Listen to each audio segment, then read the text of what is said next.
మన ప్రభువును రక్షకుడైన యేసుక్రీస్తు శుభనామనందనాలు. ప్రియదేవుని సంగమా, ప్రియదేవుని బిడ్డలారా, మరి ఉదయకాల సమయం దేని వాక్యాన్ని ధ్యానించడానికి ముందుగా ప్రార్థన చేసుకుందాం. ప్రార్థన. కృపగల తండ్రి, దయగల యేసయ్య, బంగారు పాదాలకు లెక్కలేని వందనాలు, స్తుతులు, స్తోత్రములు. గతించిన రాత్రి అంతా నీ రేఖల చాటును కాచి కాపాడి సంరక్షించిన దేవా, మరి ఉదయకాల సమయం సజీవ లెక్కను చేరి ప్రార్థించుండగా వాక్యమైనదుడు వాక్యం ద్వారా నాతో మాతో మాట్లాడి మీరే మహిమా ఘనత ప్రభావాలు పొందమని యేసునామమున అడుగుచున్నాం తండ్రి. ఆమెన్. ప్రియదేవుని సంగమ, ప్రియదేవుని బిడ్డలారా, నేడుదమకు ఏర్పాటు చేయని వాక్య భాగము త్రిత్వము తరువాతి 6వ ఆదివారంకి ఏర్పాటు చేయబడిన సువార్త వాక్య భాగము మత్తయి సువార్త 21వ అధ్యాయము 28 నుంచి 32 వచనాలు ధ్యానం చేసుకుందాము. త్రిత్వము తరువాతి 6వ ఆదివారంకి ఏర్పాటు చేయబడిన సువార్త వాక్య భాగము మత్తయి సువార్త 21వ అధ్యాయము 28 నుంచి 32 వచనములో ఈ విధంగా రాయబడినవి. మీకేమి తోచుచున్నది? ఒక మనుష్యునికి 2 కుమారులుండిరి. అతడు మొదటివాని యొద్దకు వచ్చి, కుమారుడా, నేడు పోయి ద్రాక్ష తోటలో పనిచేయమని చెప్పగా వాడు పోను అని ఉత్తరమిచ్చెను గాని పిమ్మట మనస్సు మార్చుకొని పోయెను. ప్రియదేవుని సంగమా, ప్రియదేవుని బిడ్డలారా, యేసుక్రీస్తు ప్రభువారు పరిచర్య చేయుచున్న దినాలలో ఆయన అనేకమైన ఉపమానములను ప్రజలకు తెలియజేసేవారు. అంటే తండ్రి యొక్క ఉద్దేశాన్ని, తండ్రి యొక్క ఆలోచనలను వారు గ్రహించినట్లు, ఎరుగునట్లు వారికి అర్థమయ్యే రీతిగా ఉపమానాలు చెబుతూ వారిని విశ్వాసములోనికి ముందుకు నడిపించారు. అంటే తండ్రి చిత్తములో మనము జీవించాలంటే ఆయన ఉద్దేశాలను, ఆయన ఆలోచనలు ఎరిగిన వారమై, ఏదైతే తండ్రి మనకు అనుగ్రహింపజేసిన ఈ యొక్క స్వాస్థ్యము, పరలోకం ఏదైతే ఉందో అందు ప్రవేశించడానికి కావలసిన జ్ఞాన వివేచనలను, దేవుని యొక్క ఆత్మను, దేవుని మాటలను, ఉపదేశములను ఆయన కుమారుడైన క్రీస్తు ప్రభువారు ఉపదేశ రూపముగా తెలియజేశారు. కాబట్టి ఇక్కడ భక్తుడైన మత్తయి ద్వారా పరిశుద్ధాత్మ దేవుడు పలికించి రాయించిన మాటలు ఏంటంటే, ఒక వ్యక్తికి 2 కుమారులు ఉన్నారు. వారు తండ్రి చిత్తములో వారి యొక్క ఆలోచనలు, తలంపులు ఏమై ఉన్నవో, వారి హృదయమందును, ప్రవర్తన యందును ఎటువంటి జీవన విధానాన్ని కలిగి ఉన్నారో ప్రభు ఇక్కడ ఉద్దేశించారు. అందుకనే మీకేమి తోచుచున్నది అని ప్రభు అక్కడ సంబోధిస్తూ ప్రజలతో అంటున్నారు. ఒక మనుషునికి 2 కుమారులుండిరి. అతడు మొదటివాని యొద్దకు వచ్చి, కుమారుడా, నేడు పోయి ద్రాక్ష తోటలో పని చేయమని చెప్పగా, ఇప్పుడు తండ్రి కుమారుడితో అంటున్నాడు. అంటే మొదటివాడితో ఏమని, నీవు ద్రాక్ష తోటలోకి వెళ్ళి పని చేయమని తండ్రి కుమారునికి చెప్పారు. అంటే ఇప్పుడు కుమారుడు తండ్రి చిత్తాన్ని ఎరిగినవాడై, తండ్రి ఉద్దేశాన్ని ఎరిగినవాడై, తండ్రి మాటకు లోబడినవాడై తాను జీవించవలసి ఉంది. అయితే తండ్రి తనను ఏ పని నిమిత్తమైతే ఆయన వెళ్ళమని ఉన్నాడో దాని విషయంలో ఆ మొదటివాడు అభ్యంతరం కలిగి ఉన్నాడు. ఏమంటున్నాడు?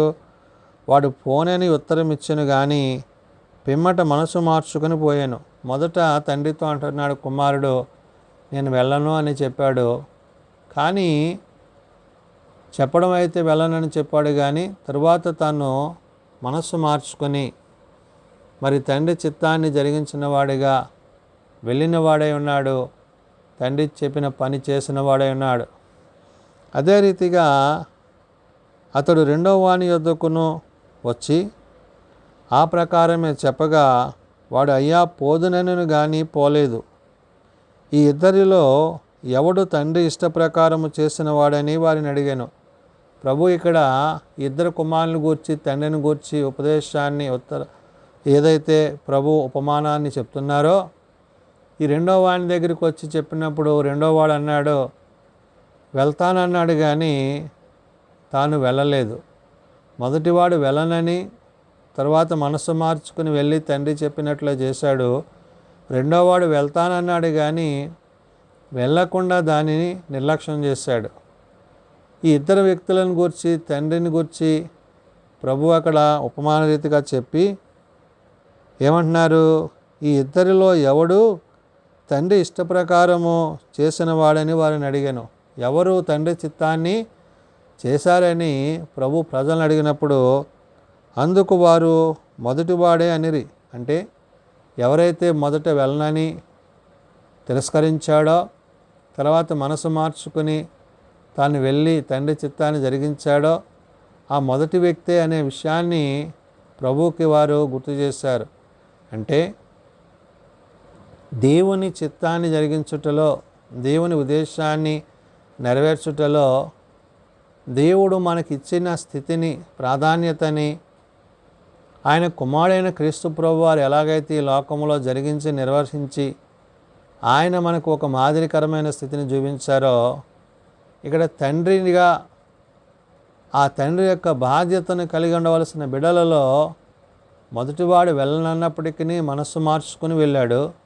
రెండోవాడు వెళ్దునని మనస్సు మార్చుకొనక ఆ విధంగానే, అంటే పైకి తండ్రితో వెళ్తానన్నాడు కానీ తను వెళ్ళక దానిని చేయనివాడై ఉన్నాడు.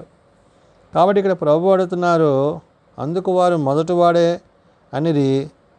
యేసు సుంకరులను, వేశ్యలను మీకంటే ముందుగా దేవుని రాజ్యంలో ప్రవేశించుదురని మీతో నిశ్చయముగా చెప్తున్నాను అంటున్నాడు. అంటే మీకంటే ముందుగా అనగా ఎవరైతే విని విశ్వసించి ఆ ప్రకారము తమ హృదయాలను మార్చుకుంటారో వారు ప్రవేశించువారై ఉంటారో, ఆ విధంగా ఇక్కడ యేసుప్రభు వారు సుంకరులను గురించి, వేశ్యలను గురించి మీకంటే ముందుగా దేవుని రాజ్యములో ప్రవేశించుదురని అనే మాట ఏంటంటే, హృదయ శుద్ధి కలిగిన వారిగా, మార్పు చెందిన వారిగా, ప్రభు యొక్క మాటకు లోబడిన వారిగా, తండ్రి చిత్తాన్ని జరిగించిన వారిగా వారు ఉన్నారు అనే విషయాన్ని ప్రభు అక్కడ గుర్తు చేశారు. అంటే నేడు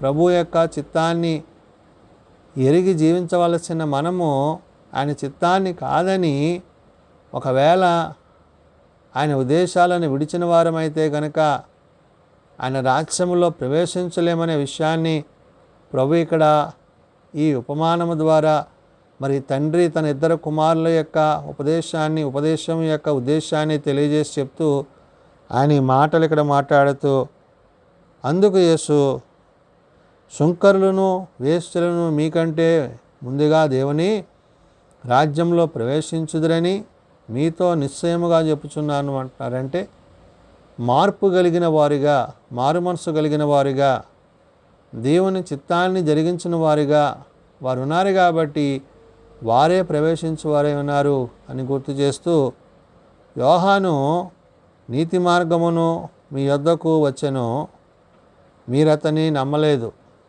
అయితే సుంకరులను, వేశ్యలను అతనిని నమ్మిరి. మీరు అది చూచియు అతనిని నమ్మునట్లు పశ్చాత్తాప పడకపోతిరి అంటున్నాడు. అంటే మార్పు లేని స్థితి, మారు మనస్సు లేని స్థితి. అంటే ఎప్పుడైతే యోహాను మార్పు చెందండి అని అరణ్యంలో ఒక శబ్దమై ఉన్నాడో, ఆ శబ్దాన్ని ఎవరైతే గ్రహించారో, ఎవరైతే తెలుసుకున్నారో, ఆనాడు యోహాను యొక్క మాటలు ఎవరైతే విని విశ్వసించారో వారందరిని బట్టి ఇక్కడ ప్రభు చెప్తున్న మాట ఏంటంటే, ఆయన ఏమంటున్నారంటే, యోహాను నీతి మార్గమున మీ వద్దకు వచ్చాను అంటున్నారు. అంటే యోహాను నీతి మార్గమునంటే తండ్రి చిత్తాన్ని జరిగిస్తూ తండ్రి ఉద్దేశాలను వారికి తెలియజేస్తున్నప్పుడు వాటిని వినిన వారిని బట్టి, విశ్వసించిన వారిని బట్టి గుర్తు చేసి, అయితే ఆ విన్నదానిలో, విశ్వసించిన దానిలో ఎవరున్నారంట? సుంకరులను, వేశ్యలను అతని నమ్మిరి అంటున్నారు. అంటే యోహాను మాటలను, తండ్రి ఉద్దేశాన్ని వారు నమ్మి విశ్వసించారు కాబట్టి, వారు నమ్మారు కాబట్టి వారు దేవుని రాజ్యానికి వారసులు కాగలుగుతున్నారు. కాబట్టి మీరు అది చూచియు అంటున్నారంటే, ఇవన్నీ తెలిసి కూడా, చూచి కూడా మీరేమంటున్నారంటే, మీ హృదయాలను ఇంకనూ మార్చుకొనక దేవుని యొక్క చిత్తాన్ని, తండ్రి ఉద్దేశాన్ని అనుసరించక మీరు ప్రవర్తిస్తున్న విధానం ఏదైతే ఉందో అనే మాటను ప్రభు అక్కడ గుర్తు చేసి, అది చూచియు అతనిని నమ్మునట్లు పశ్చాత్తాప పడకపోతేరి అంటున్నారంటే, పశ్చాత్తాపం అంటే మారు మనస్సు లేని స్థితిలో ఎవరైతే ఉన్నారో వారిని గురించి ప్రభు ఇక్కడ గుర్తు చేశారు. అవును, ఇక్కడ తండ్రి తన కుమారులిద్దరిని తన ద్రాక్ష తోటలోనికి పనిలోనికి పంపినప్పుడు వెళ్ళనని తెలిపిన మొదటి కుమారుడు తరువాత మనసు మార్చుకుని తాను వెళ్ళి తండ్రి చిత్తాన్ని చేశాడు. రెండోవాడు వెళ్దునన్నాడు కానీ వెళ్ళక మానివేశాడు. అంటే ఎవరి హృదయాలు ప్రభు వైపు, తండ్రి వైపు, పరిశుద్ధాత్మని యొక్క ఉద్దేశాన్ని అనుసరించి పరలోక సంబంధమైన ఉద్దేశాల చేత నడుచువారు, జీవించువారై ఉంటారో వారు దేవుని రాజ్యంలో ప్రవేశించువారై ఉంటారు. అనగా తండ్రి చిత్తాన్ని జరిగించిన తన కుమారునియందు కుమారుని మాటలు విని విశ్వసించిన విశ్వాసులే తప్ప మరి విని విడిచిపెట్టువారు అందులో ప్రవేశించరనే విషయాన్ని భక్తుడైన యోహాను గూర్చిన ఆ యొక్క నీతి మార్గమును గూర్చి ప్రభు అక్కడ గుర్తు చేశారు.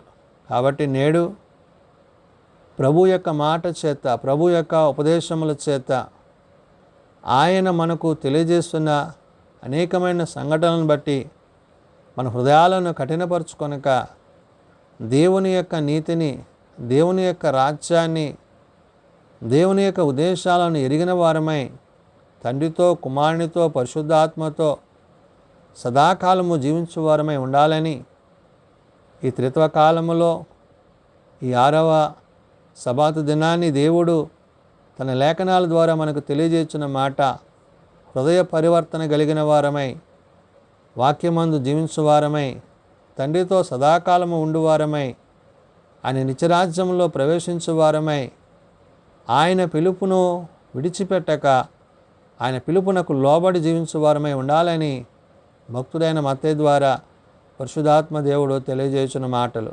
ప్రార్థన చేసుకుందాం.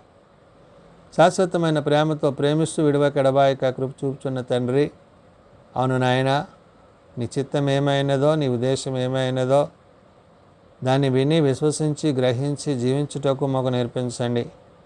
మా హృదయాలను కఠినపరచుకొనక మా హృదయాలను సరిచేసుకొని నీ వాక్యమునందు నిలుపునట్లు మా అందరికీ మీ కృప దయచేయండి. తండ్రి, నీ చిత్తమును అనుసరించి, నీ ఉద్దేశమును అనుసరించి, నీ ఆలోచనల ప్రకారం మేము జీవించుటకు మాకు నేర్పించండి. ఉపమాన రీతిగా 2 కుమారులు తండ్రి యొక్క మాటల విషయంలో మొదటివాడు తిరస్కరించినప్పటికీ మనస్సు మార్చుకొని అయా తండ్రి చిత్తాన్ని జరిగించిన వాడే అన్నాడు. రెండోవాడు వెళ్దునని వెళ్ళక కఠినుడాయను. కాబట్టి నాయన, మారు మనస్సు, పాపక్షమాపణ కలిగిన వారమై నీతో యుగయుగాలు జీవించుటకు కావలసిన సిద్ధపాటు మాకు దయచేయండి. తండ్రి, మీ చిత్తమును అనుసరించి మీ కుమారుని యొక్క ప్రేమను ఎరిగిన వారమై హృదయమందును ప్రవర్తన యందును మార్పు కలిగి, మారు మనసు కలిగి నీ నిత్యరాజ్యంలో నీతో యుగయుగాలు జీవించగలందులో కట్టి కృప దయచేయండి. చిన్నబిడ్డలు, యవనులు, పెద్దలు, వృద్ధులు ప్రతి వారిని వారి వారి తరగతుల చొప్పున ఆశీర్వదించి దీవించండి. జన్మదినాలు, వివాహ దినాలు, ఆ కుడికల కుటుంబాలను ప్రత్యేకపరచండి. తమ ప్రియులను పోగొట్టుకున్న కుటుంబాలను ఆదరించండి, సమాధానపరచండి. నీ రక్షణ వస్త్రాలు బిడ్డలకు ధరింపజేసి నీతి న్యాయములు జరిగించు. నీ దివ్య చిత్త ప్రకారం వేలినట్లు ప్రతి వారికి నీ కృప దయచేయమని నేడు సబాతి పరిచర్యలో నీ సన్నిధానంలో చేరి నీ శరీరం ద్వారా, నీ రక్తం ద్వారా బలపరచబడి, భద్రపరచబడి నీ కృపచేత నింపి నడిపింపబడుటకు అట్టి కృప దయచేయమని మారు మనస్సు, పాపక్షమాపణ కలిగి నీతో యుగయుగాలు జీవించగలందులకు ప్రతి వారికి అట్టి కృప దయచేయమని యేసునామం నడుచున్నాం తండ్రి, ఆమేన్. పరలోకమందున్న మా తండ్రి, నీ నామం పరిశుద్ధపరచబడుగాక, నీ రాజ్యం వచ్చుగాక, నీ చిత్తం పరలోకమందు నెరవేర్చినట్లు భూమి మీద నెరవేరుగాక. మా నిధనాన్ని మాకు దయచేయం. మెడల అపరాధం చేసిన వారిని మేము క్షమించి ఉన్న ప్రకారం అపరాధములను క్షమించము. శోధనలో ఏకాదశులను తప్పించము. రాజ్యము, శక్తి, మహిమ నిరంతరము నీవేనవు తండ్రి, ఆమేన్. మన పరమ తండ్రి అయిన దేవుని ప్రేమ, ప్రభువైన యేసుక్రీస్తు కృప, పరిశుద్ధాత్మ నిత్య సహాయము నిరంతరము సదా తోడయండి సంరక్షించునుగాక. ఆమేన్.